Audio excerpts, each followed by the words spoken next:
Doctor Sarvepalli Radhakrishnan Rajasthan Ayurveda विश्वविद्यालय जोधपुर के स्नातकोत्तर कोमा वृत्ति विभाग द्वारा संचालित पाठ्यक्रम के ऑनलाइन सेशन 5 नवंबर से 27 नवंबर 2025 तक पूर्ण हो चुके थे। अब 28 नवंबर से 4 दिसंबर 2025 तक 7 दिवसीय ऑफलाइन प्रशिक्षण के अंतर्गत प्रतिभागियों को प्रत्यक्ष अभ्यास एवं व्यवहारिक प्रशिक्षण दिया जाएगा। कार्यक्रम की शुरुआत धन्वंतरी वंदना एवं अतिथियों के स्वागत से हुई। पाठ्यक्रम समन्वयक एवं विभाग अध्यक्ष प्रोफेसर हरीश कुमार सिंगल ने स्वागत भाषण प्रस्तुत किया, जिसके पश्चात प्रतिभागियों द्वारा परिचय दिया गया। मुख्य अतिथि प्रोफेसर वेद प्रकाश शर्मा, पूर्व विभाग अध्यक्ष स्नातकोत्तर कोमा वृत्ति विभाग, राष्ट्रीय आयुर्वेद संस्थान जयपुर एवं माननीय कुलपति प्रोफेसर गोविंद साय शुक्ल ने संयुक्त रूप से पाठ्यक्रम का उद्घाटन किया।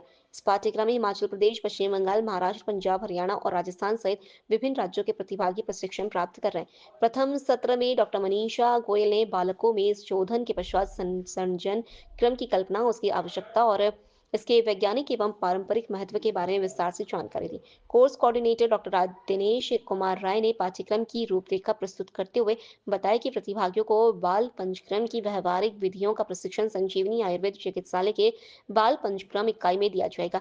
इसके साथ ही प्रतिदिन सेमिनार हॉल में विशेषज्ञ वक्ताओं द्वारा व्याख्यान भी आयोजित किए जाएंगे, जिससे सिद्धांत और व्यवहार दोनों का संतुलित अध्ययन संभव हो सकेगा।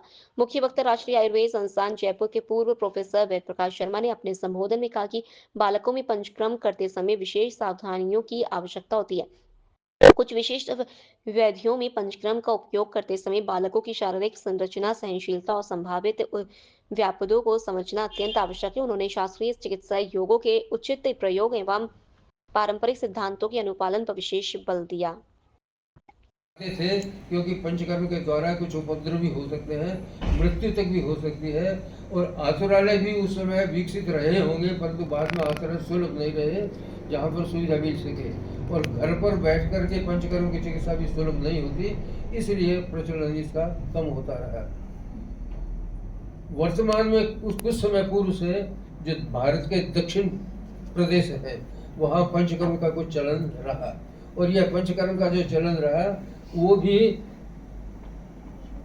केवल स्नेहन और स्वेदन तक ही सीमित रहा, अधिक व्यवहार में बदल उनको, और उसी के नाम से कुछ लोगों को द्वारा उसी को पंचकर्म घोषित किया जा रहा है।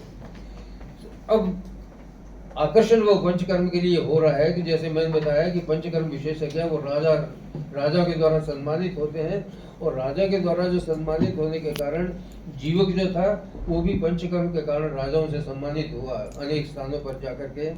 और यह जो स्थिति रही, इस पंचकर्म की स्थिति के कारण वर्तमान में बहुत अधिक आकर्षण हो रहा है, उपयोगिता हो रही है, परंतु आकर्षण भी दो प्रकार का हो रहा है। दो प्रकार का आकर्षण क्या? एक तो जैसे आयुर्वेद है वो आयुर्वेदा हो गया, और पंचकर्म है पंचकर्म हो गया। तो यह है व्यवसायिक दृष्टि से एक स्थिति है।